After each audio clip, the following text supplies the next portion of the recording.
ப்ராஜெக்டாக இருக்கும். சொன்ன மாதிரி அடிபட்டுச்சு. அது எப்போ ஆச்சுன்னா, நாளைக்கு ஷூட் ஆரம்பிக்கிறோம்.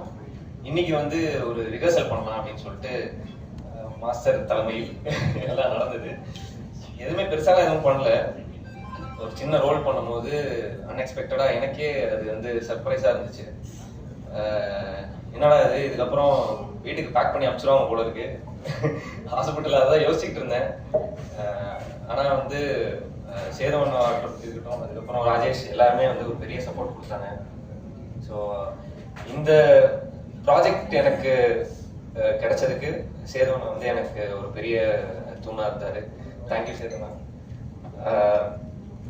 நன்றி ப்ரொடியூசர்ஸ் சாகர் சார், அதுக்கப்புறம் சந்துரு சார், எல்லாருக்கும் என் மேலே ஒரு நம்பிக்கை வச்சதுக்கு ஒரு பெரிய நன்றி.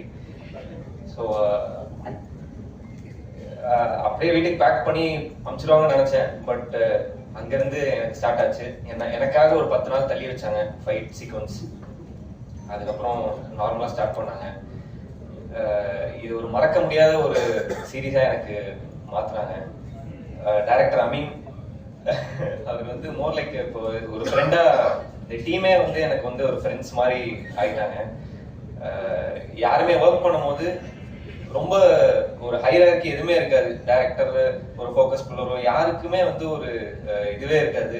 எல்லாருமே ஷூட் முடிச்சுட்டா எல்லாருமே ஒரு ஃப்ரெண்ட்ஸாக ஜாலியாக வந்து பேசிக்கிட்டே இருப்பாங்க. ஷூட் அப்பவே ஜாலியாக தான் இருப்பாங்க. ரொம்ப ஃபன்னாக இருந்தது உங்களோட ஒர்க் பண்ணது. Thank you so much. இன்னும் நீங்கள் நிறைய படங்கள் பண்ணணும், சொல்லி ஆகணும். இது வந்து எனக்கு அவரோட ஃபர்ஸ்ட் கிடையாது.